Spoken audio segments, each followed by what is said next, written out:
Okay, hello guys, and welcome to our presentations about the impacts of plastic pollution. Our group members are Olivia, Cecilia, Monica, and Lisa, myself. Okay, so we use plastic in our everyday lives for many different reasons. Unfortunately, plastic is also one of the biggest pollutants in the world. Whether we know it or not, our use of plastic is dangerous to our own health, marine life, and the atmosphere.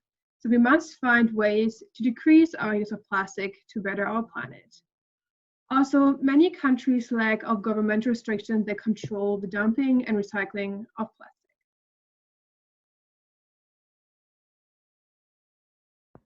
The impact of plastic on human health.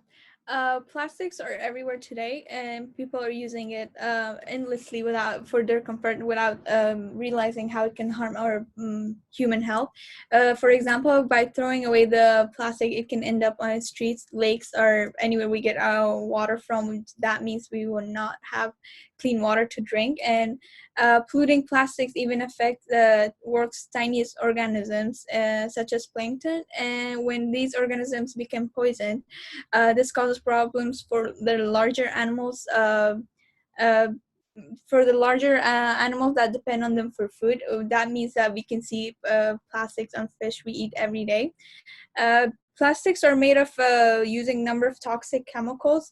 For example, BPA, which stands for bisphenol, it's a chemical that is added to many of our food products and hygiene products as well. And a survey in America showed that the higher BPA levels were linked to 18 to 63% greater risk of heart disease and 68 to 130% higher risk of type 2 diabetes. These are very harmful to our bodies, and by another way that plastic can get into our bodies are by burning it and by inhaling the air. By inhaling that air, it can cause cancer, asthma, liver damage, kidney diseases, and so on. Yeah.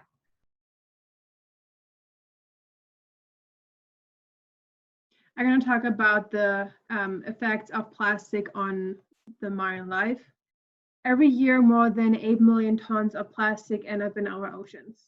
Once plastic reaches the oceans, it is extremely dangerous to marine life because plastic is non-biodegradable. When plastic gets into the ocean, marine life regularly mistakes it for food, and they die of starvation as their stomachs are filled with plastic fragments. Millions of sea turtles, seabirds, whales, and fish die every year because of the complication with plastic. When animals ingest plastic, it clogs up their digestive system, which can easily clog or easily choke or kill animals. Once the animals swallow the plastic, they will also experience a reduction in their ability to swim, infections, and internal injuries. When plastic does not get recycled, it will break down into microplastics instead. The chemicals get absorbed and released into the marine food web. Particles of microplastic have been found in samples of tap water, seafood, and sea salt that we consume. The sources of the plastics are beach visitors who can't clean up after themselves, inadequate waste disposals, industrial activities, or illegal dumping. And by 2050, our oceans will hold up more plastic by weight than fish. On these pictures, you can see how the plastic has been affecting our oceans in our marine life and in general. Like on this picture, you can see after a cleanup of the ocean that like how much trash they found. And on this picture, you can see like a seabird that swallowed lots of plastic and died afterwards.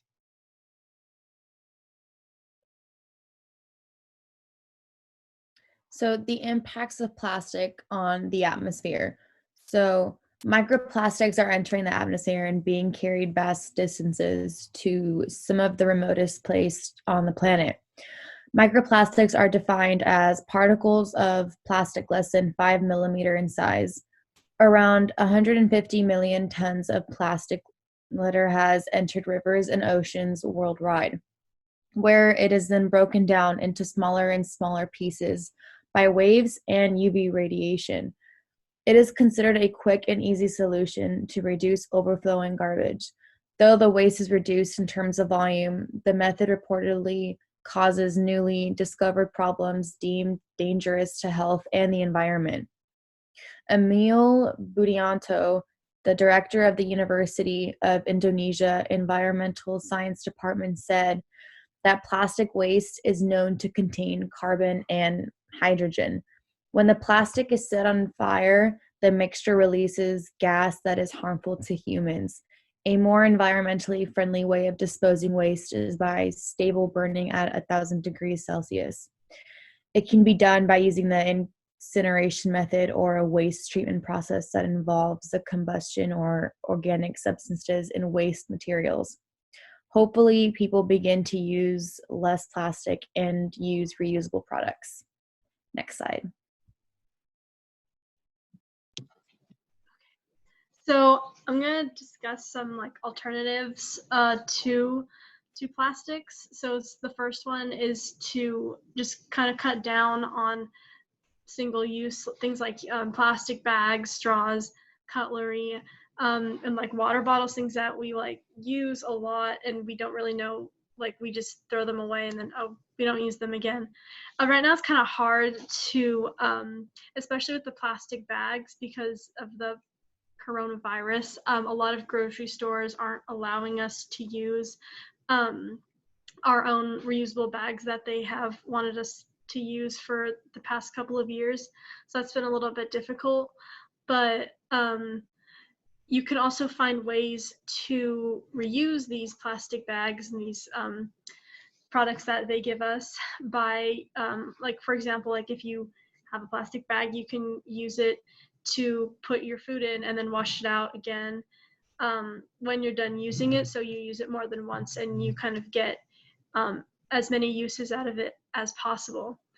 And another way to solve this problem is to look for alternatives. So instead of buying your, instead of getting a plastic water bottle out of the vending machine, you can maybe get a box water, or you can get a really cute glass one that they sell at some stores, and it's also more sustainable and you can keep them and they look really cute as decoration. Another thing you can do is, when you're shopping, try not to buy things that are wrapped in plastic. At some like markets, they allow you to kind of bring your own containers or bags to kind of bulk up on like cereals and grains and things like that and vegetables. Instead of getting the produce bags that are plastic, you can maybe bring your own or just carry them in like in a cart and then put them in your car afterwards. And another thing that's also really good, and I think a lot more people are starting to do, is to either thrift your clothing or kind of just trade with your friends and family. This kind of this definitely like reduces a lot of waste that we kind of produce by buying into these mass-produced clothing products and fast fashion buying ways. Next slide. Okay, so our conclusion. So basically from all this research, I think the best way to solve the problem is to just stop using unsustainable products and the best we can so we don't harm our environment any further. The usage of plastic impacts our lives along with the animals that live on this planet, and that even though it may not seem very scary, I guess you can think of it in a way that maybe these animals or organisms are the cure potentially for diseases and viruses that we have yet to discover, and we're killing them off. Another thing is to be aware of the damage that it's causing to our planet and try to utilize reusable products the best we can, like the alternatives to plastic like glass and boxed items. And then lastly, everyone should just do their best to understand the subject thoroughly enough so that the only excuse is their lack of interest in saving the planet. So thank you for watching. That is our presentation on plastic. Yay.